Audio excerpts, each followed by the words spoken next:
아유, 피곤하시죠? 수요일이 지나면 조금 더 피곤하고 그런 건 있어요, 그죠? 예. 아유. 내일쯤은 그래도 이제 금요일이다 이런 생각에 좀 기분이 좋아지지 않습니까? 토요일 날 수업이 있긴 하지만 그래도 금요일 날 민법 입문은 안 돼요? 부담스럽죠, 그죠? 아무래도 그나마 세법 시간은 좀 부담이 좀 덜하죠. 아니, 그러니까 난이도를 말하는 게 아니라 그래도 16문제짜리니까 그래도 그러지 않나요? 아유, 그렇습니까? 감사합니다. 예. 생활의 보탬이 돼서 감사합니다. 예, 그렇죠. 하여튼 그래요. 참 이게 만만한 과목이 하나도 없어요. 예.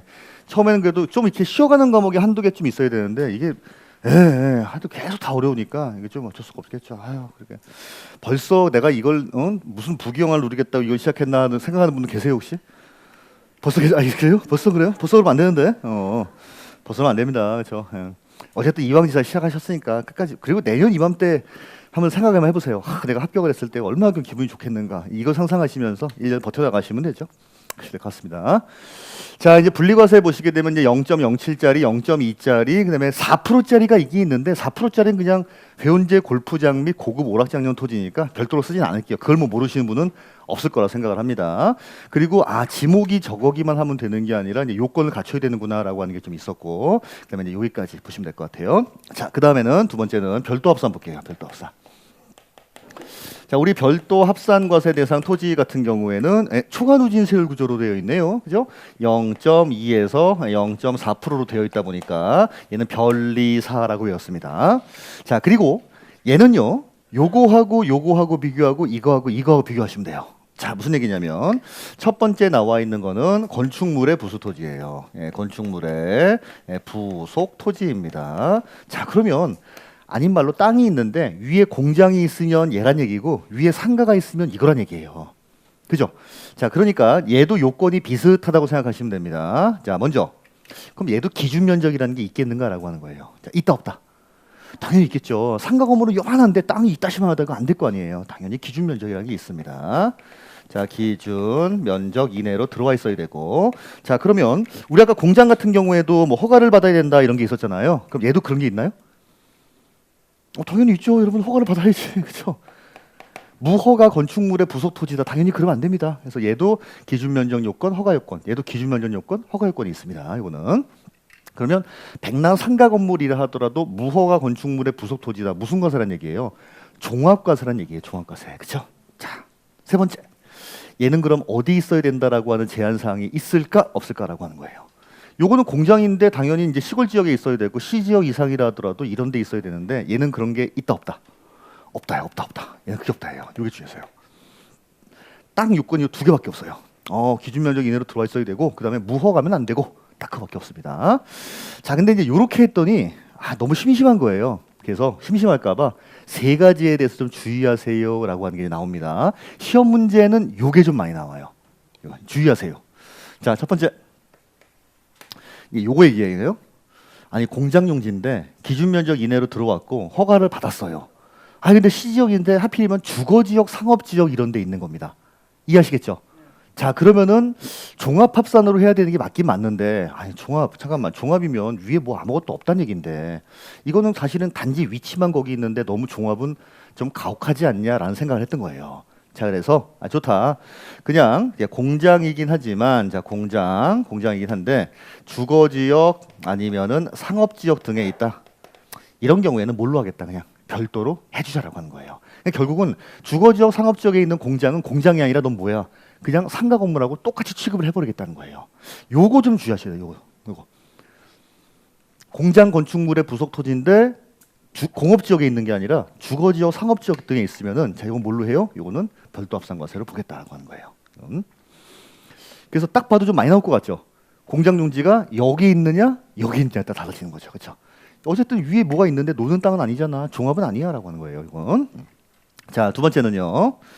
옛날에는 공장이 아니라 건축물이 있었어요. 이렇게 있었는데 이건 멸실을 한 겁니다. 그 멸실을 했다라고 하면은 요거는 나대지죠 이제. 자, 그런데 우리 이거를 내가 그냥 허문 게 아니라 새로 지으려고 하는 건데 이걸 세상에 부셨다고 그때 하필이면 6월 1일을 꼈다고 종합과세는 너무하지 않나요? 라고 하는 거예요. 약간의 유예기열 둡니다. 자, 멸실은 했으나 아직 6개월이 지나지 않은 거.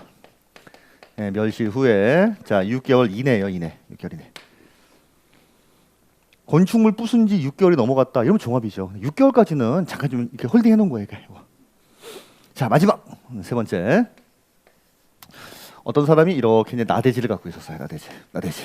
자, 그런데 건물을 지으려고 하는데 돈이 생각보다 좀 여의치가 않았던 겁니다. 그래서 조그맣게 지으려고 했더니 가만 있어봐. 기준 면적이라는 게 있잖아. 아이씨, 걸리면 안 되겠는데 라고 한 거예요. 그러면 좀 넓게 지어야지. 커다랗게 짓기는 지었는데 건물을 되게 허접하게 지은 거예요. 자, 땅값은 시가표준액이 한 50억 정도가 되는데 요거는 1,000만 원짜리밖에 안 돼요. 무슨 이상한 뭐 샌드위치 판넬 같은 걸로 지어갖고 이 얘기죠. 자, 그럼 과세관청에서는 아니 물론 기준 면적을 맞추느라 고생은 참 많이 하신 건 알겠는데 이 50억짜리 땅에 이렇게 했으면 이것도 효율적으로 보기에는 조금 어려울 것 같아요 라고 하는 거예요. 이거 다 종합과세 해야겠습니다 라고 했더니 아니 건축물이 어쨌든 있잖아. 있으면은 그럼 너무한 거 아니에요? 라고 하는 거예요. 그래요? 그러면은 요게 이제 시가표준액의 이제 2% 미달이라고 말합니다. 2%입니다. 자, 요것도 이제 종종 나와요. 땅은 되게 비싼데 건축물은 여기에 가격이 지금 2%가 안 되는 거예요. 그럼 어디까지만이면 얘는 바닥 면적까지만이에요. 바닥 면적까지는 별도 합산. 바닥 면적이 벗어나면 종합 합산을 하게. 허접한 건물이긴 하지만 있기는 있잖아라고 하는 거예요. 여기까지는 별도 해줄게라고 하는 거죠. 기준 면적이 아니라 그 바닥 면적까지만. 자, 요 세 가지 좀 주의하셔야 돼요. 요 세 가지. 여기와 관련돼서는 요게 좀 많이 나와요. 일단은 공장은 공장이지만 공업 지역에 있는 게 아니라 주거 지역, 상업 지역에 있으면 그냥 상가 건물처럼 봐서 별도 합산. 건물을 부셔서 없긴 하지만 6개월이 안 됐다. 그런 경우에는 별도 합산. 건물이 있긴 있는데 야, 시가 표준액이 2%도 안 되고 이거 너무한 거 아니냐? 그래? 그럼 넌 바닥 면적까지만 별도 합산. 바닥 면적을 벗어나면 종합 합산이라고 생각하시면 돼요. 됐죠? 자, 이제 2개 남았어요. 2개. 생각보다 할만하죠? 그래요, 맞아요, 할만해요, 그렇죠? 예. 자, 이제 경제적으로 활용을 하는 겁니다. 자, 요 건축물의 부속은 공장 용지하고 비교하시라고 했고 산업용이랑 얘랑 비교하시라고 했어요. 자, 산업용은 말 그대로 공공적인 이미지가 있던지 조금 뭔가 이렇게 산업 발전에 이렇게 우리나라 경제 발전에 도움이 되는 것들이에요. 얘는 뭐냐면 건물은 없어, 근데 뭔가 쓰고 있어. 그래서 이걸로 갈 거야라고 하는 거예요. 활용, 경제적으로.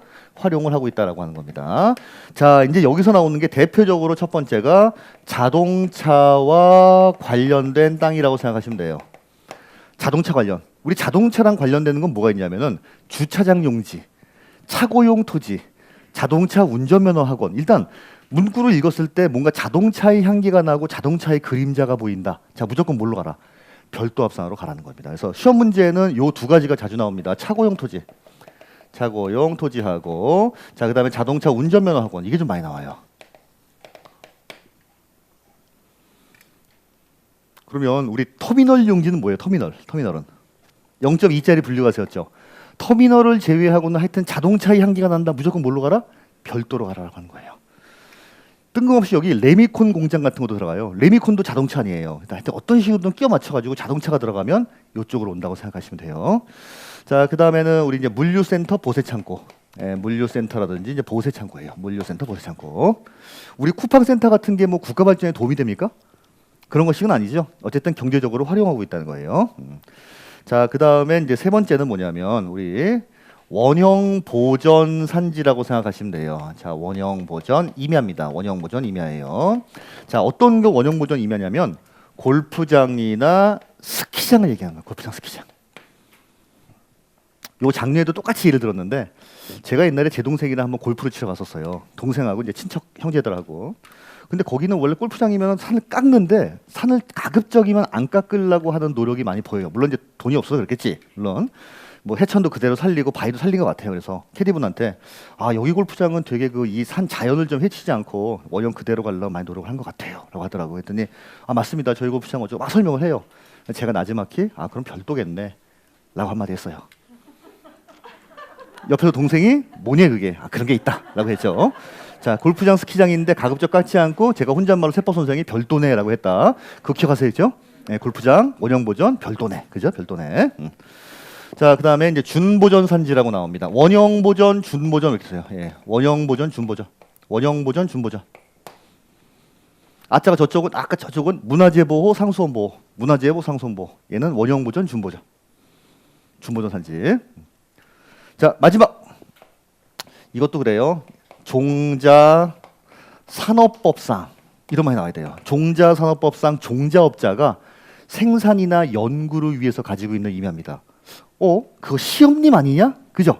시험님이라고 하는 거는 조금 공익적인 성격이 있는 거고 종자산업법상 종자업자라고 하는 건 사업자예요, 사업자. 네, 그거 이제 팔기 위해서 이렇게 갖고 있는 것들이 있죠. 그런 것들 같은 경우 그래요.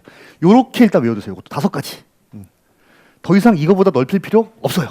없어요. 시험에서 다 한 번씩들 언급됐던 내용들입니다. 이거보다 벗어나서 나왔다. 팔자예요. 어쩔 수 없이 팔자입니다. 여기에 너무 많은 시간을 투자할 이유는 없습니다. 이거는. 자, 마지막. 자, 이제 세 번째 보시면은 이제 종합합산 과세 대상 토지예요. 종합합산. 우리 종합합산이게 되면은 세율이 얼마야? 0.2에서 0.5%입니다. 그래서 변리사 종이호예요. 자, 요건 그냥 쓰도록 하죠. 자, 뭡니까? 나대지, 그렇죠? 자, 또 무허가, 그렇죠? 예, 무허가 건축물의 부속 토지. 자, 그리고 기준 면적을 초과하는 부분입니다. 자, 심화까지 가도 이거 이상은 나오지 않는다. 자, 요렇게 한 판이에요. 요렇게. 이것만 외워두세요. 그냥. 생각보다 그리 많진 않죠. 네, 생각보다 그리 많진 않아요. 빨리 그리 많지 않다고 얘기하세요. 그죠? 이 정도면 괜찮죠. 그죠? 할만하죠. 예. 요것만 1년 동안 외우시면은 예, 괜찮습니다. 그래서 이게 사실은 근데 여러분 나왔다 안 나왔다 그래요. 나왔다 안 나왔다. 나오게 되면은 이런 식으로 지저분하게 나오다 보니까 그래도 요 정도까지만 알아두시면 괜찮지 않을까 싶을 겁니다. 그래서 이것 때문에 뭐 저갈 일은 없을 거예요. 그죠? 이 정도면 괜찮죠. 자, 됐습니다. 자, 그거 이제 얘기가 우리 이제 504페이지부터 나와 있는 얘기가 그 얘기예요. 근데 간단하게 나와 있지만 우리 그 그림 좀 보겠습니다. 504페이지 나와 있는 표 있죠? 자, 먼저 별도 합산을 볼게요. 일반 건축물의 부속 토지. 그래, 별도 합산이다. 그 다음에 공지를 사업용으로 사용하는 토지. 공지를 사업용으로 사용한다라고 하는 건 경제적으로 활용을 하고 있다는 거예요. 위에 건물은 없지만 국가 발전에 도움까지 되는 건 아니지만 뭐 이 정도면 그래도 쓰고 있으니까. 자, 그게 뭐뭐다. 자동차와 관련된 것, 물류센터, 보세창고, 원형보전, 준보전, 종자산업법상 종자업자가 생산이나 연구를 위해서 가지고 있는 땅들. 이렇게 생각하시면 돼요. 자, 그 다음에 분리과세 보시면 농지, 목장, 용지, 특정한 임야. 자, 그리고 얘는 0.07일 거고 입지지역 안에 있는 공장, 용지, 입지지역이라고 하는 거는 어디 있다? 군지역, 읍지역, 면지역에 있던지 시지역 이상이면은 산업단지, 유치지역, 공업지역에 있던지. 자, 기타 산업용 토지입니다. 염전 터미널이 뜬금없이 여기 들어가기는 하지만은 왠지 나중에 보시면 국가, 공공, 산업, 개발 약간 이런 이미지예요. 약간 이런 이미지예요. 자, 다음에 회원적 골프장과 고급 오락장용 토지는 4%짜리. 종합합산 보시게 되면은 나대지. 그 다음에 별도 합산 대상, 분리과세 대상 중 기준 면적을 초과하는 부분. 그리고 여긴 안 나왔지만 무허가 건축물의 부속 토지다. 자, 그러면 무조건 뭘로 봐라? 종합으로 봐라라고 하는 겁니다. 자, 그래서 그게 505페이지까지 간단하게 나와 있는 건데 요거 갖고는 부족해요. 기본서를 보셔야 되는데 기본서도 더 보기에는 그건 너무 많아요 또. 그래서 요 정도만 보시면 될 것 같아요. 요 정도만. 그렇죠? 꼭 나왔으면 좋겠죠. 저도 꼭 나왔으면 좋겠습니다. 그러면 이제 우리는 맞추는 거예요. 이제 우리는. 자, 됐습니다. 자, 그다음에 재산세 이제 납세 절차를 좀 보도록 할게요. 자, 넘어가시고 506 볼게요. 이제 쉬운 것만 남았습니다. 쉬운 거. 자, 먼저 과세 기준일, 재산세 과세 기준일 6월이 전부 다 했죠, 이거는 전부 다. 오케이. 그럼 넘어가죠. 이렇게 다 했네. 자, 이제 종부세 보도록 할게요. 종부세 519페이지인가요? 519 종부세 보도록 하겠습니다.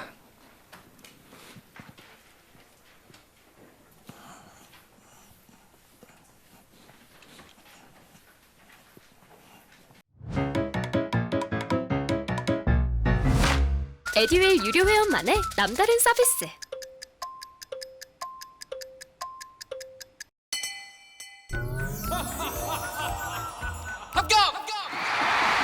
합격하고 돈도 받는 혜택.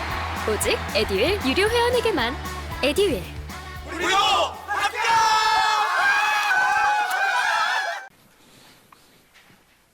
저는 지난주에 이제 건강검진을 받아가지고 이번 주 화요일 날 그 검진 그 결과를 보러 갔어요. 갔더니 일단 전반적으로 다 뭐 빨갛죠. 뭐 그렇죠. 뭐 콜레스테롤도 높고 뭐 그다음에 뭐 당도 약간 높은 것 같고 혈압도 높고 뭐 그래요. 그리고 뭐 위는 뭐 맨날 있잖아. 뭐 헬리코박터가 어쩌고 저쩌고 그래서 약만 지어줬는데. 그래서 이제 물었어요. 이렇게 뭐 그럼 약을 먹어야 되느냐? 약 처방 해주시냐 했더니 그런 말을 안 하고 그냥 가만히 보고 있다가 뭐 얼굴도 안 마주쳐요. 술을 끊으세요? 딱 한마디 해. 아니 그 끈 거 알겠는데 그러니까 그러면 뭐 그냥 약까지는 안 먹어도 되고 그렇다는 얘기냐 했더니 아니 어차피 뭐 술 끊을 의지가 없으시지 않느냐. 그래서 한번 그럼 계속 안 좋아지는 거 되게 이딴 식으로 얘기하길래 되게 기분 나쁘더라고 보니까. 그래서 네가 그러니까 아닌 말로 이딴 식으로 여기서 지금 개인병을 하고 있는 거라고 이렇게 말하고 싶었으나 그렇게 하면 싸울 것 같아서 그냥 조용히 그냥 나왔죠. 다음부터 가지 말아야겠다. 그리고는 이제 그 우리 사무실 근처에 있는 그 아는 형님이 또 한 분 계세요. 스크린 곱창 하시던. 이런 일이 있었다고 얘기했더니 자기도 거기 2번 갔다 기분 나빠서 안 간다는 거예요. 그래서 그분은 좀 문제가 있죠, 그렇죠? 하여튼 그래요. 결국은 그냥 그래. 그러면 뭐 너무 독한 거였으면은 약 처방을 했겠죠. 근데 안 한 거 보면 그냥 관리하면 좀 좋아지지 않을까 뭐 이런 얘기해서 그래 뭐 암 아닌 게 어디냐 생각했죠, 그렇죠? 그렇습니다. 하여튼 그랬어요. 그래서 기분은 별로 안 좋았어요. 근데 저 먼저 다 뻘게요. 그래서 원래 그 3종 아닙니까? 고혈압, 고지혈, 당뇨 뭐 그러니까 저도 이제 그런 것 같아요. 이제 나이도 얼마 안 됐는데 그렇죠. 자 이제 519페이지의 종부세인데 정말 작년 한 해에 이것만큼 핫한 세금이 있었을까 싶을 정도로 언론에도 엄청 많이 다루고 그랬던 종부세고 그게 이제 현실이 되어서 지금 고지서를 받아본 분들 같은 경우에는 이게 웬일이냐라고 이제 막 떠들고 있는 세금이 요겁니다. 그래서 우리 평소에는 재산세가 한 3문제가 출제가 되고 종부세가 1문제 정도가 출제가 됐었어요. 그래서 이거를 버리는 분들이 많았었습니다. 이거 어차피 한 문제 근데 양이 너무 많고 어렵거든요. 작년만큼 요거 버리시면 좀 그래요. 왜냐하면 제가 보기엔 요거 2문제, 이거 2문제가 나올 가능성이 커요라고 말씀드렸거든요. 그랬더니 이번에는 요거 2.5문제, 이게 2.5문제가 나온 거예요. 그러다 보니까 당분간 요 비율을 좀 유지할 가능성이 큽니다. 특히 종부세에 대해서는 워낙 사람들이 관심도 많고 그다음에 좀 어렵기도 하고 좀 그러니까 이거에 대해서는 그냥 단지 옛날처럼 한 문제가 아닌 조금 좀 이렇게 많이 비중을 넣어서 생각하시면 될 것 같아요. 자, 근데 그럼 어렵냐? 네, 이 문제 어려워요 이게. 이게 그게 문제입니다. 어렵다는 게. 자, 종부세 첫 번째 드디어 나왔습니다. 이제 국세입니다. 국세. 오케이, 국세예요. 지금까지 취득세, 등록명세, 재산세는 지방세였기 때문에 물건 소재지 관할 지자체에서 세금을 부과했어요. 자, 근데 그건 국세죠. 우리 국세 같은 경우에는 범위가 어디다? 특정 지역이 아니라 전국이 전국이다 보니까 일단은 국세면 세무서에서 관할을 합니다. 세무서. 근데 이 세무서가 물건 소재지 관할이에요, 주소지예요. 얘는 주소지예요. 얘는 주소지입니다. 그럼 내가 만약에 땅을 전국에 부산에도 있고 제주에도 있고 전라도에 있고 다 있어요. 그럼 토지분에 대한 종합부동산세는 물건별로 오는 게 아니라 어디서 그냥 내가 살고 있는 우리 동네 세무서에서 고지서가 온다 생각하시면 돼요. 어차피 국세는 뭐다? 범위가 전국이니까. 가까운 경찰서, 가까운 지점이라고 생각하시면 돼요. 그냥 그죠? 가까운 세무서 생각하시면 됩니다. 자, 이제 두 번째는 얘는 그러면은 우리 고지하는 걸까요? 아니면 내가 신고하는 걸까요? 라고 하는 거예요. 그렇죠. 고지징수. 자, 고지징수 이제 보통징수라고 합니다. 자, 보통징수 하는데 근데 얘는 특이하게 이게 원칙이에요. 요거 주의하셔야 돼요. 요거. 아니 그러면 이게 원칙이면 뭐 예외도 있다는 얘기냐? 네, 있다는 얘기예요. 자, 예외적으로 내가 스스로 신고하고 내가 스스로 납부하는 거 요거를 뭐 할 수 있다는 거예요. 자, 선택을 할 수가 있다는 겁니다. 자, 시험 문제가 이게 많이 나와요. 재산세는 이게 안 되거든요. 재산세 같은 경우에는 고지서를 보내면 그대로 그냥 내가 납부하는 수밖에 없는데 얘는 특이하게 이걸 원칙으로 하지만은 아니 나는 뭐 잘못된 것 같다. 내가 신고하겠다. 이럴 수도 있다는 얘기예요. 자, 그러면 예를 들어서 재산세가 아니 종부세가 한 200만 원만큼 고지서로 나온 거예요. 200만 원. 오케이. 자, 근데 내가 아무리 봐도 계산 한번 해보니까 200이 안 나와요. 한 120만 나온 것 같아요. 120만 원. 자, 그러면은 얘는 고지서로 날라왔지만 이렇게 신고할 수 있다는 얘기예요. 이해하시겠죠? 그럼 얘는 뭡니까? 그냥 없어지는 거예요. 그러니까 고지서를 보내지만 네가 신고하는 순간 과세관청에서는 그 고지한 걸 없는 걸로 보고 이제 이걸 위주로 봅니다. 자, 그럼 과세관청 입장에서 어떻게 하겠어요? 괘씸하지. 이 사람 봐라. 근데 보는 거예요, 자세히. 근데 만약에 이 사람이 맞았다. 이러면 알아요. 근데 내가 맞았다 그러면요. 그렇지. 오케이. 잘 걸렸어요. 그렇죠? 걸렸어. 자, 여기다가 뭘 더해요, 그러면은? 그렇죠. 가산세 더해요. 자, 이때 가산세는 무슨 가산세일까요? 무신고예요? 과소신고예요? 그렇죠, 그렇죠. 자, 이때는 그래서 신고납부를 선택했는데 뭔가 잘못했다라고 하면은 가산세를 더해다가 자, 그다음에 또 다시 이제 고지를 하는데 이때 묻는 가산세라고 하는 거는 과소신고 가산세. 그다음에 조금만큼 덜 냈을 거 아니에요. 납부지연 가산세예요. 이 두 가지가 붙어가지고 고지서를 보낸다는 겁니다. 원래 내야 할 80만 원에다가 야, 너 80만 원 과소신고했네. 80만 원 곱하기 10%. 거기에다가 덜 낸 것만큼 일수만큼 납부지연 가산세까지 더한다는 겁니다. 자, 근데 여기서 주의할 거는요. 여러분 그러면 이게 과소신고 납부지연인데 과소신고 말고 무신고 가산세 있잖아요. 무신고 가산세가 붙을 일이 있을까 없을까라고 하는 거예요. 이게 과소신고 붙는 거 맞잖아요. 근데 무신고 가산세가 붙을 일이 있다 없다 이거예요. 없죠. 자, 왜냐하면 이거는 고지서를 보내는 게 원칙이라니까요. 원칙인데 신고를 안 했다고 가산세 붙이는 거는 말도 안 되는 거죠. 자, 그래서 이 경우에는 자, 절대로 무신고에 대한 가산세 얘는 적용되지 않는다. 자, 요 2번에 대한 게 되게 많이 나와요. 2번에 대한 게.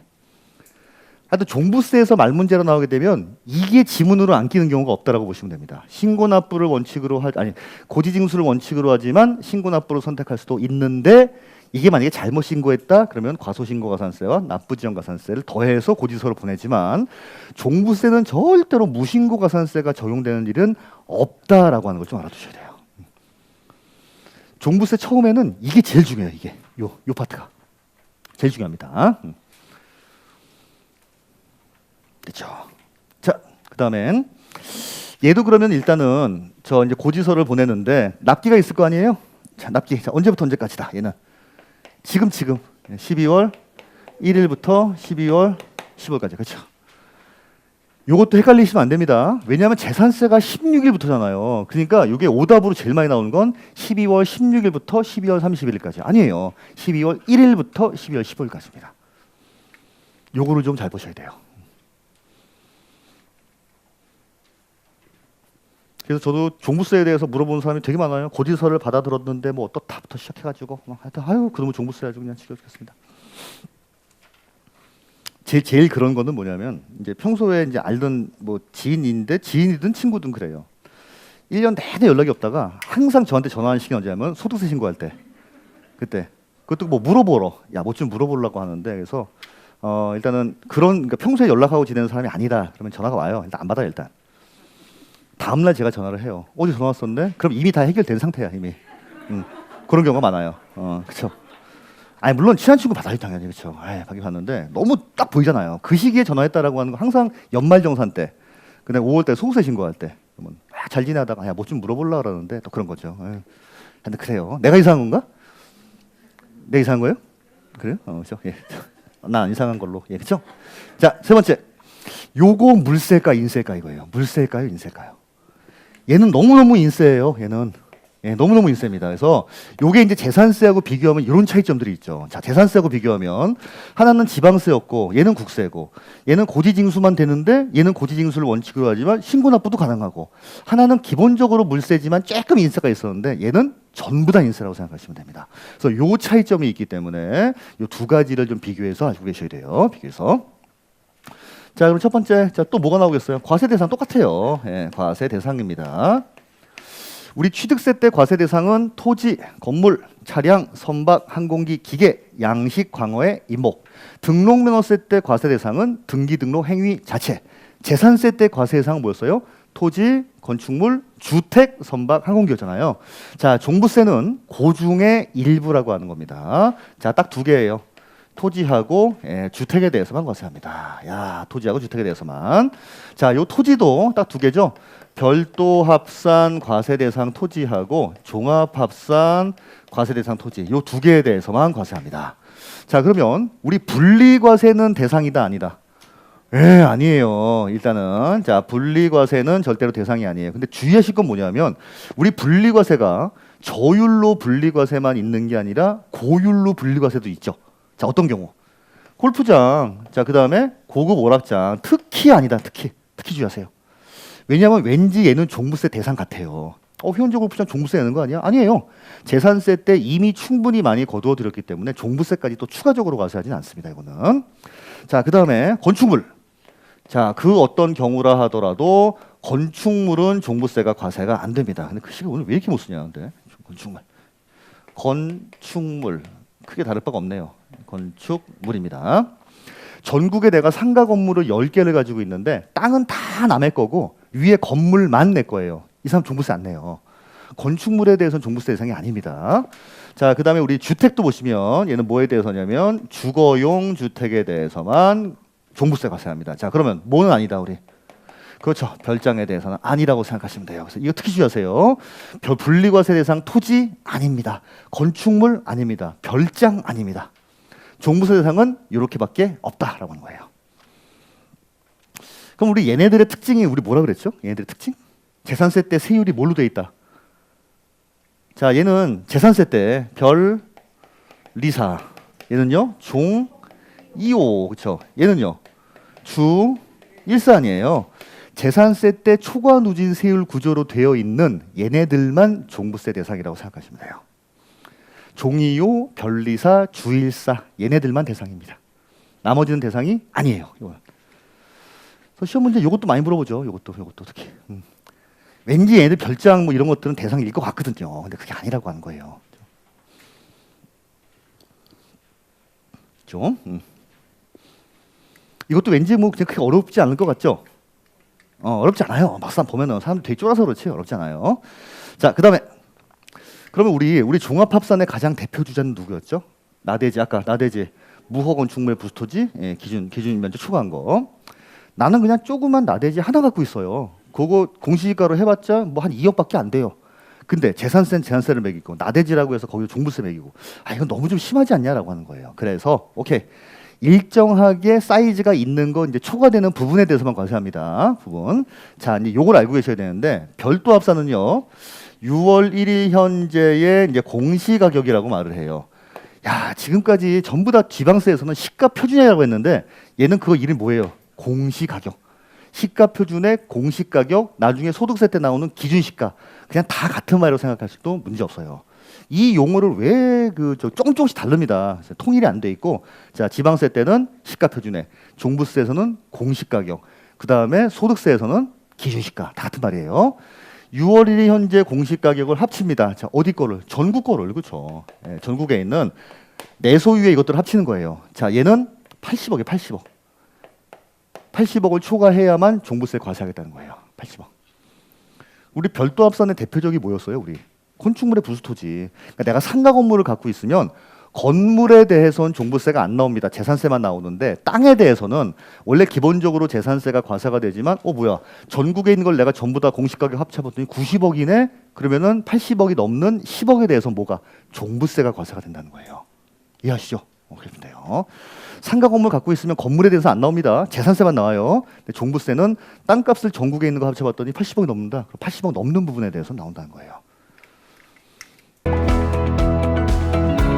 직장 다니면서 시험 합격하기가 쉽지 않아요. 혼자 공부하면 물어볼 데도 없고 에듀윌 유료 회원은 평일 야간에도 심지어 주말에도 밀착 관리를 해주니까 의지가 많이 됐어요. 에듀윌은 합격의 지름길입니다. 그죠? 그러니까 주변에 이런 분들이 흔할까요? 흔치 않아요. 그러니까 이게 여기서 별로 흔치 않아요. 자, 근데 나대지는요 종합합산 얘는 5억만 넘어도 과세합니다. 5억. 근데 생각보다 이것도 흔치 않아요. 이것도 우리 나대지를 5억씩 갖고 이렇게 놀리는 분이 또 별로 없거든요. 이게 또. 자, 그러면 전부 다 뭐? 이거. 주거용 주택에 대해서 종부세가 지금은 옛날에는 왜 그런 말 있잖아요. 여필 종부. 우리 여필 종부가 뭐예요?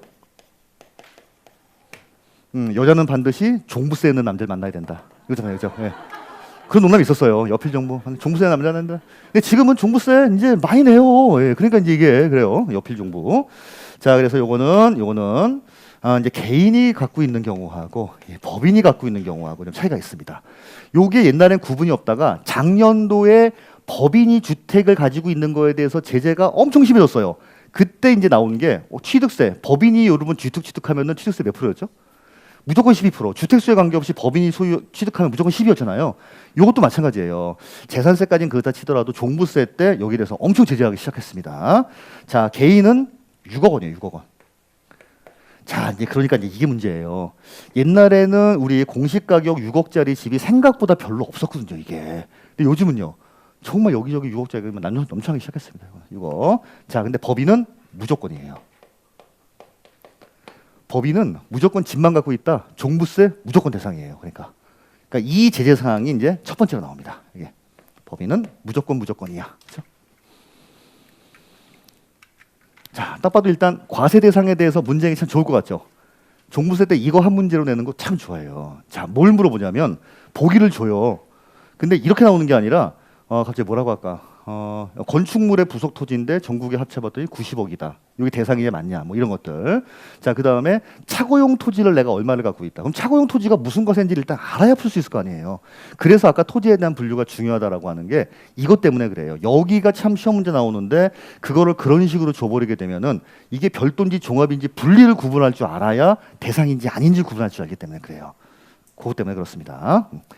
근데 요거는 참 숫자가 많이 나오고 하다 보니까 요것도 참 내기가 좋아요. 그렇죠? 이 정도까지. 그렇죠? 여기까지만 알아도 이 종부세 상당한 부분을 아신 거예요, 사실은. 이게. 됐죠? 자, 다음에 이제 여기까지 하고서 그다음에 조금 요건 좀 보도록 하는데 아니 뭐 미리 하고 할까? 이게 하시죠. 일단 먼저. 오케이. 자, 519. 자, 이제 519페이지에 보시게 되면 이제 종부세 의의가 위에서부터 한 5줄 나와 있죠? 예, 무지하게 좋은 얘기니까 한번 읽어보세요. 그냥 개인적으로. 그죠? 자, 1번에 보시면 국세입니다. 자, 종부세는 국가가 징수하는 국세입니다. 자, 그러다 보니까 얘는 과세지가 저기 뭐 물건수대지가 아니라 이제 주소지가 돼요. 자, 2번 소유자별로 합산과세를 원칙으로 한다. 자, 이거 뭐라고 한다? 인세. 그렇죠. 인세. 전부 다 합쳐서 과세한다는 겁니다. 근데 주택, 종합합산 과세 대상 토지, 별도 합산, 과세 대상 토지 이걸로 구분해서 자 합산도 어디 합산? 전국을 합산, 소유자별로 전국을 합산하여 과세하겠습니다. 그죠? 소유자별로 전국을 합산하여. 자 3번 초과누진 세율, 비례 세율은 여러분 일단 초과누진 세율 보세요. 세금을 일단 이거는 많이 매기기 위한 세금이에요? 조금 매기기 위한 세금이에요? 많이 매기기 위한 세금이죠. 그러다 보니까 재산세 때도 이렇게 과세하는데 종부세 때도 항상 구조가 이렇게 돼 있어요. 그러니까 이 세율은 이건 아니지만은 나중에 종부세를 보시면 전부 다 초과누진 세율 구조로 돼 있습니다. 자 그런데 갑자기 비례 세율이 작년부터 들어온 거예요. 우리 작년부터 들어온 것 중에 우리 제재하는 게 뭐가 있다 했죠? 법인이 소유하는 주택에 대해서 제재한다라고 했죠. 이따가 말씀드리지만 법인이 소유하는 주택에 대해서는 초과누진 세율이 아니라 비례 세율로 적용하는데 저율로 비례 세율일까요? 고율로 비례가 세율일까요? 고율이죠. 그렇죠. 그렇게 보시면 돼요. 얘는 무조건 최고 세율이에요. 장난 아닙니다, 이건. 자, 다음에 4번이 매우 중요합니다. 고지징수를 원칙으로 하지만 뭘 할 수 있다? 선택적으로 신고납부를 선택할 수 있다라고 하는 거죠. 그래서 요거 1번부터 4번까지 요 제복 위주로 일단은 요 특징은 좀 알아두셔야 됩니다. 이거는 매우 중요해요. 자, 다음 페이지 마시고 과세 대상 보시면 딱 두 개밖에 없어요. 토지, 주택 딱 두 개입니다. 과세 대상 1번은 토지, 2번은 주택.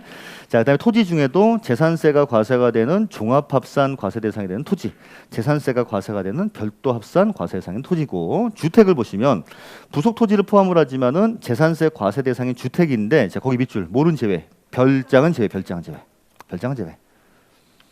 그럼 우리 고급 주택은 종부세가 과세가 될 수 있을까요? 고급 주택. 맞죠. 우리 고급 주택은 재산세 때 어떻게 했으니까 주거용 주택으로 봐서 과세했으니까 이건 과세할 수가 있습니다. 그거 저희 써드렸죠. 별장이랑 고급 주택이랑. 네, 그렇죠. 그거 보시면 돼요. 자, 밑에 이제 그림 좀 보겠습니다. 그림. 그래서 재산세 과세 대상은 왼쪽에 나와 있는 거고, 그 중에서 뽑아다가 토지 중에 종합합산 전국을 합쳐서 5억을 넘는 사람, 별도 합산 전국 합산해서 80억 원 초과하는 자. 근데 주택 같은 경우에는 별장을 제외하지만은 주택에 대한 재산세 납세무가 있는 자. 이거는 이제 표시하기 애매하다는 거죠. 왜? 개인 같은 경우에는 6억 초과지만은 법인은 무조건이다 보니까 이거는 두 가지가 조금 달라요. 그래서 이거는 이런 식으로 표시했다 생각하시면 될 것 같습니다. 됐죠? 할만하죠? 여기까지는 그래요. 일단은 이건 할만해요. 자, 이제 그다음 뭘 할 거냐면은 이제 토지에 대한 주택에 대한 재산세인데 토지에 대한 종부세인데 토지에 대한 종부세는 한 개도 중요하지 않습니다. 자, 우린 지금 뭐가 중요해요? 주택에 대한 종부세가 중요해요. 그래서 주택에 대한 종부세 계산 구조에 대해서 한번 알아보겠습니다. 자, 얘도 똑같아요. 6월 1일 현재 얘네들을 가지고 있는데 기준 금액이 넘었네? 그럼 국가 입장에서는 고지서를 일단 보내는 걸 원칙으로 하니까 과세 표준 곱하기 이제 세율입니다. 자, 근데 요거 주택에 대한 게 이게 생각보다 어려워요. 이게. 자, 계산 구조 보도록 하겠습니다. 주택이에요.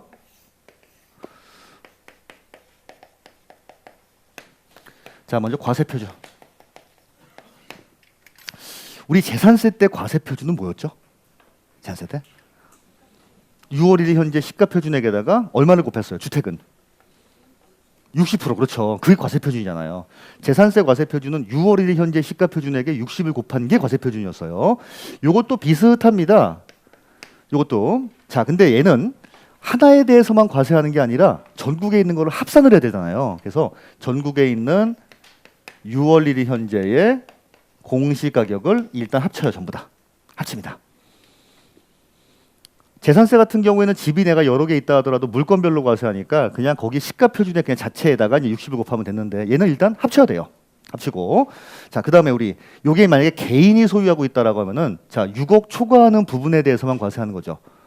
아니, 내가 전국 거 합쳐봤더니 6.2억 원이에요. 그럼 여기 전부에 대해서 과세하게 되면은 이건 말이 안 되는 거잖아요. 그렇죠? 자, 6억 넘는 부분, 80억 넘는 부분, 5억 넘는 부분에 대해서 과세하거든요. 그러니까 얼마를 빼야겠어요? 그렇죠. 빼는 거예요, 일단 이렇게. 그럼 여기 6.2다. 그러면은 6억 빼고 나면 2천만 원 거기에 대해서만 과세하겠다는 겁니다. 이게.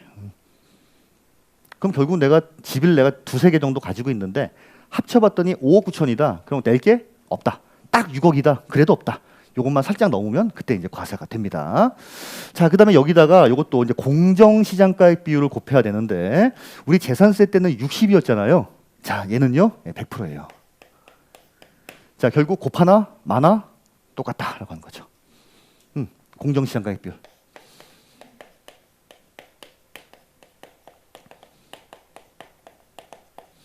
요게 몇 년 전부터 처음에는 85, 그다음에 90, 작년에 95, 내년에는 100%예요, 이게. 그러니까 이것만 봐도 야, 진짜 무지막지하게 저거 하는 거죠. 그렇죠? 주택은 이렇게 해다 60을 곱해 가지고 좀 다운시켜 놓는데 얘는 그게 아니라 그냥 6억만 차감을 해 주고 100%니까 아무런 의미가 없습니다, 이제 이거는. 그렇죠? 그러니까 종부세는 세금을 많이 매기기 위한 세금이다 생각하시면 돼요. 자, 여기까지 하면 과세 표준이에요. 자, 여기다가 이제 세율을 이제 곱할 겁니다. 자, 다만 과세 표준 구하는 데 있어서 조금 주의할 사항 두 가지를 말씀드릴 건데 사실은 세 가지인데 하나는 나중에 기본 과정에서 말씀을 드릴게요. 왜냐하면 지금 설명드리면 여러분 토해요. 토합니다. 예. 자, 첫 번째. 종부세의 목적 자체가 부동산 과다 보유에 대해서 과세하겠다는 거죠. 나는 근데 아니 내가 집을 여러 개 가지고 있는 게 아니라 내가 살고 있는 집 딱 이거 하나다. 근데 나는 옛날에 살 때는 진짜 한 3억짜리밖에 안 되는 집이었는데 니네가 갑자기 올려더니 한 20억이 됐대요. 근데 여기에 대해서 이렇게 과세하면 6억은 너무 좀 과하지 않아요? 라고 하는 거예요. 뭐 듣고 보니 그러네요 라고 해요. 자, 그래서 집이 여러 개 있는 게 아니라 1세대 1주택이에요. 1세대 1주택. 우리 재산세에서 1세대 1주택에 대해서는 어떠한 혜택이 있었죠? 세율이 주일사가 아니라 어떻게? 9억짜리 집 하나 있는 5535님 세율을 낮춰줬어요. 얘는 세율을 낮춰주진 않는데 공제를 더 해주겠다라고 하는 거. 공제를. 아, 6억만 빼주는 게 아니라 듣고 보니 좀 과하긴 합니다. 그러면은 일단 5억 원을 차감을 한 다음에 그 다음에 6억을 빼겠다는 거예요. 그럼 결국 얼마예요? 11억. 요게 작년 9월 14일 날 바뀌었어요. 9월 14일 날. 그래서 야, 이 부분에 대해서는 안 나오지 않을까? 작년엔 3억을 뺀 다음에 6억을 뺐기 때문에 9억이었는데 요게 이제 올라간 거예요. 11억으로. 근데 이게 작년에 종부세 때 나왔어요, 시험에. 물론 답은 아니었지만 어쨌든 그게 그렇죠. 이게 나왔었어요. 그래서 작년에 나왔기 때문에 올해 안 나오지 않을까? 그건 아니고 기본적으로 알고 계셔야 됩니다. 근데 관심이 많잖아요, 우리. 예, 집 하나인 경우에는 얼마? 11억, 그렇죠. 11억까지. 자, 단 아주 독특한 제도가 나옵니다. 1세대 1주택인데 반드시 공동명의 안 돼요. 단독 명의로 가지고 있어야만 그렇습니다. 단독 명의로. 남편이면 남편, 부인이면 부인 그렇게 갖고 있어야 돼요. 왜 그러냐면 여러분 요거 어차피 종부세는 인별과세거든요. 인별과세. 각자 계산을 해요. 어떤 부부가 만약에 12억짜리 아파트를 갖고 있습니다. 12억짜리. 그럼 이제 2분의 1씩 가지고 있으면은 각자 계산을 하니까 내가 가지고 있는 게 얼마예요, 지금? 6억씩. 그럼 종부세 나와요, 안 나와요? 안 나온 거니까요. 그러니까 공동 명의인 경우 이렇게 할 수가 있기 때문에 단독 명의인 경우에는 어차피 단독 명의면 6억 원 빼면 너무 손해 아니에요. 그래서 5억을 추가적으로 빼주겠다라고 하는 거예요. 아니 그럼 더 손해 아니냐? 대신에 여기는 다른 혜택이 또 하나가 있어요. 그래서 지금은 이제 그 두 가지 중에 하나를 선택할 수 있겠습니다. 근데 지금 원칙만 말씀드리면 원래는 종부세는 인별과세이기 때문에 각자 가지고 있는 거에 대해서 세금을 매기는데 혹시라도 1세대 1주택 단독 명의인 경우에는 이런 혜택을 주겠다라고 하는 거예요. 집 하나니까 그냥 5억을 뺀 다음에 6억을 뺍니다. 그렇죠? 이거는 근데 다들 또 아시더라고요. 또 관심이 많은 분야는 안다니까요, 우리. 그렇죠? 관심이 없는 우리 뭐 별도 합산 이런 거 잘 모르시는데 제 이런 것들은 잘 아세요. 그렇죠? 자, 두 번째는 집이 하나가 아니라 집이 내가 되게 여러 개긴 해요. 아, 여러 개인데 야, 이런 집들은 내가 투기를 목적으로 갖고 있는 집도 아닌데 이거에 대해서 종부세 매기는 거는 좀 너무 억울한데요 라는 생각이 드는 거예요. 오케이. 그러면은 자, 이름하여 과세표준 계산 시에 합하지 않는 집들은 이런 집들이 있다는 겁니다. 이건 논리적으로 맞겠죠?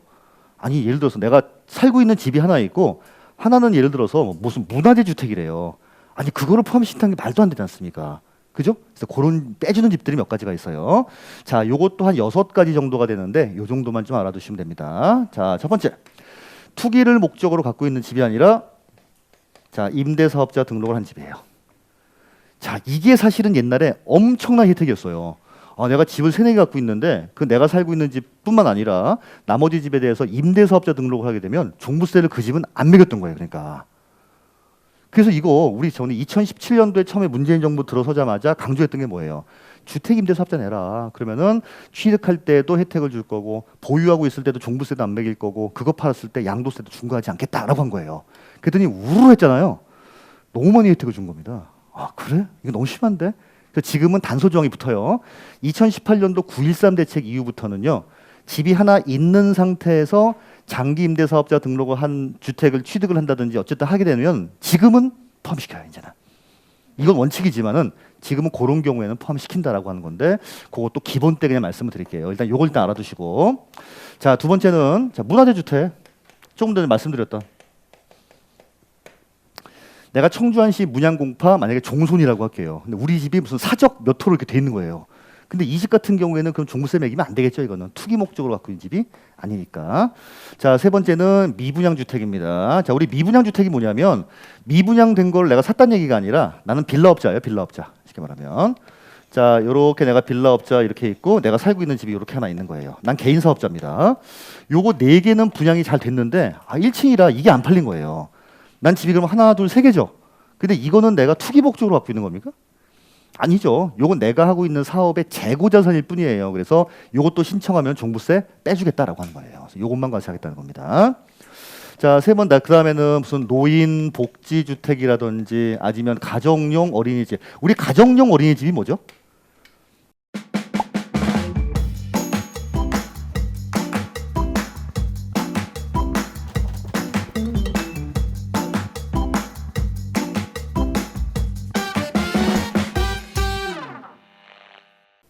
아파트 1층에 있는 거, 그 어린이집, 그죠? 그게 투기 목적으로 갖고 있는 집이에요? 그런 거 아니잖아요, 그렇죠?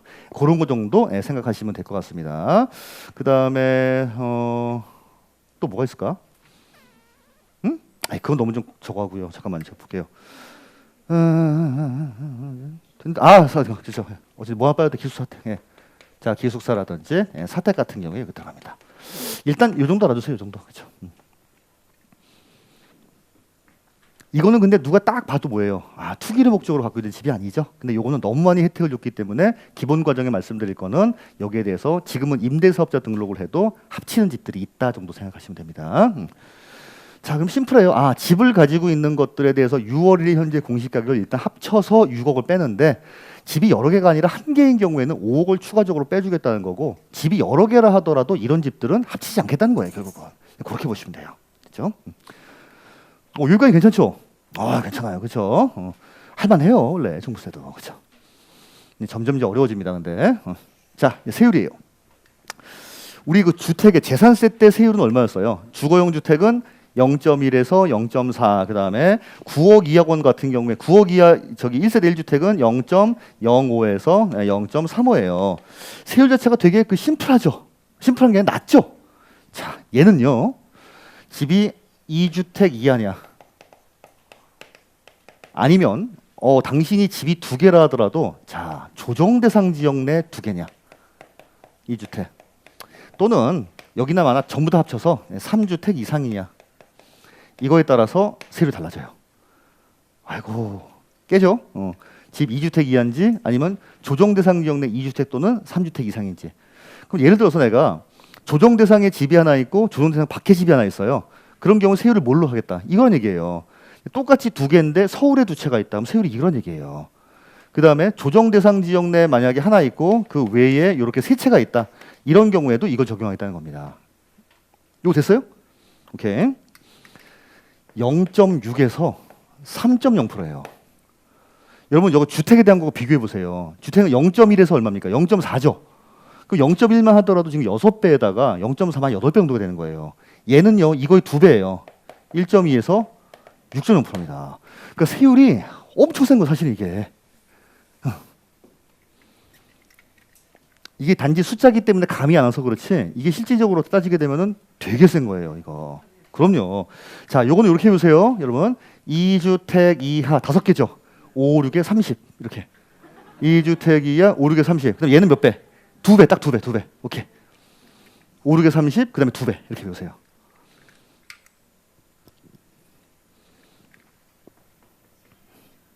세율은 심플하긴 해요. 외우는 게 어렵지는 않습니다. 이거는 높아서 그렇지. 그죠?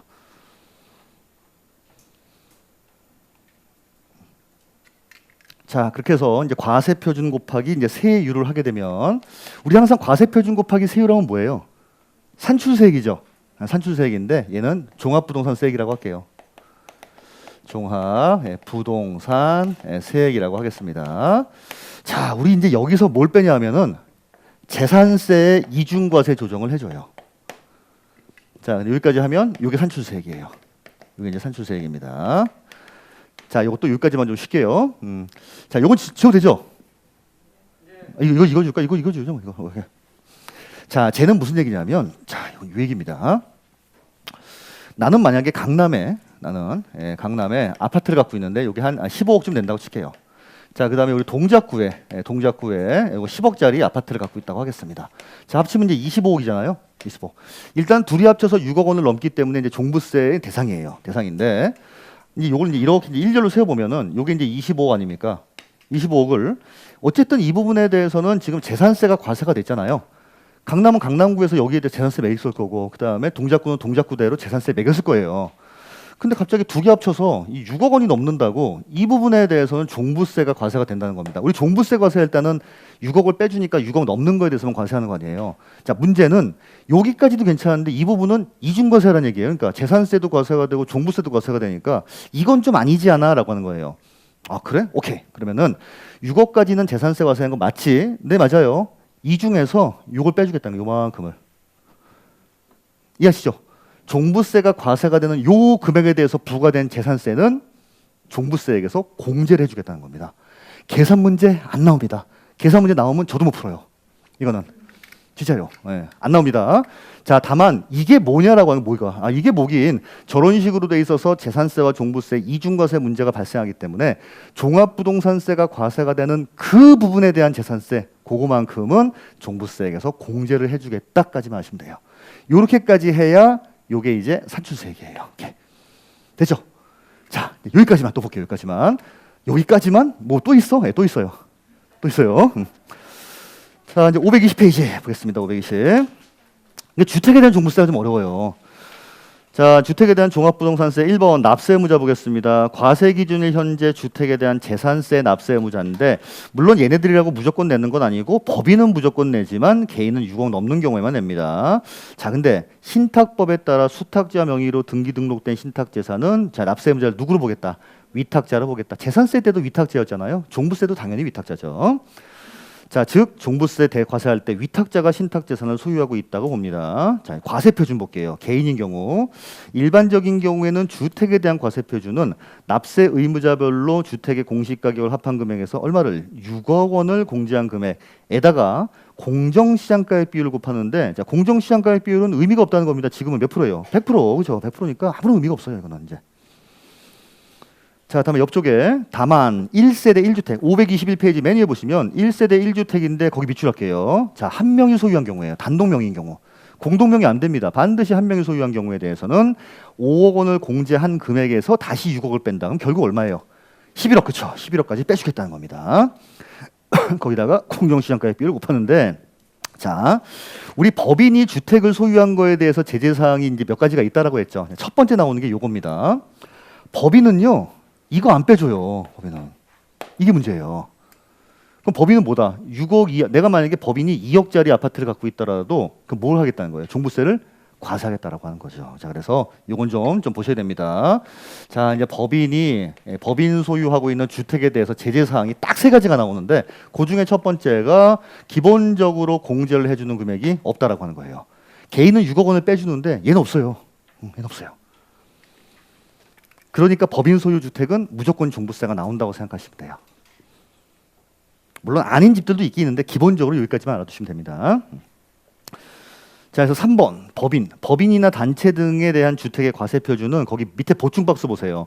공시가격 합한 금액 곱하기 그냥 공정시장가액 비율 곱하기 100%입니다. 그냥 얼마 빼주고 이런 게 없다는 거예요. 개인은 6억을 빼고 1세대 1주택인 경우에는 5억을 추가적으로 빼서 11억이었는데 얘는 그게 없어요. 그냥 무조건 과세요. 저희 거래처에서 얼마 전에 이제 전화 온 게 그거였어요. 법인이었는데 거기 양주에 있는 단독주택이었거든요. 그게 뭐 다른 목적 때문에 사놓은 게 있었는데 그게 원래 공시 가격이 4억짜리밖에 안 되는 거니까 종부세가 안 나와서 지금까지. 근데 올해부터 나온 거예요 이게. 공제 주는 게 없으니까 1,500이 나왔대요. 네. 아니 근데 뭐 법인이야 1,500이야 뭐. 예, 뭐 그럴 수 있는데. 하여튼 그걸 이제 어떻게 하면 좋겠느냐라고 했을 때 이제 이 두 가지 방법 중에 하나를 해라. 쓸 거 아니고 안 팔리면은 차라리 허물어라. 차라리. 멸실시켜라 그거는. 근데 얼마 전에 거기 돈 많이 들어갔대 고쳤대요. 그러면 주택 말고 사업장으로 세를 놓던지 하라야. 뭐 그렇게 말을 했죠 일단은. 그래서 조금 더 연구해 보겠습니다라고 했어요. 이거는 1,500 그렇죠. 자, 그다음에 밑에 과세 표준 계산할 때 합산 배제 주택은 1번부터 10번까지 나와 있는데 그 중에 이제 첫 번째 보세요. 자, 임대 사업자가 임대 사업용으로 등록한 장기 임대 사업 주택이에요. 근데 요거는 지금은 이제 그 추가가 되는 합산이 되는 경우도 있으니까 기본 때 보시고. 자, 2번에 기숙사, 3번에 사원용 주택. 기숙사나 사원용 주택. 이게 우리 투기를 목적으로 갖고 있는 집들은 아니잖아요. 그러니까 빼주고. 자, 4번에 노인복지 주택. 동그라미 5번에 미분양주택. 우리 미분양주택이라고 하면 뭐라고요? 나는 빌라업자 다 분양하고 남은 2개 요거 투기 목적으로 갖고 있는 게 아니니까 빼주겠다는 거고. 자, 그다음 가정용 어린이집이에요. 아파트 1층에 보면은 가정용 어린이집 5년 이상 사용했다. 정부 출연 기간 요건 됐고요. 8번에 문화재 주택 중요합니다. 이거는. 요게 시험 문제 많이 나와요. 문화주택. 이번 32회 때도 나왔어요. 문화주택. 문화재 주택을 주변에서 보기가 흔합니까? 흔하진 않은데 이상하게 시험 문제는 좋아해요. 문화주택은 이상하게. 자, 그 다음에 9번에 향교. 향교가 뭐죠? 향교? 뭔지 모르겠으나 그런 게 있어요. 그죠? 지나가다 본 적은 있는 것 같아요. 무슨 향교. 자, 그 다음에 뭐 10번도 있는데 10번까지는 됐고 그 정도 알아두시면 될 것 같고요. 자, 다음 페이지 보겠습니다. 자, 주택에 대한 세율이에요. 자, 세율 보시게 되면 아이고 복잡해라. 동그라미 1번.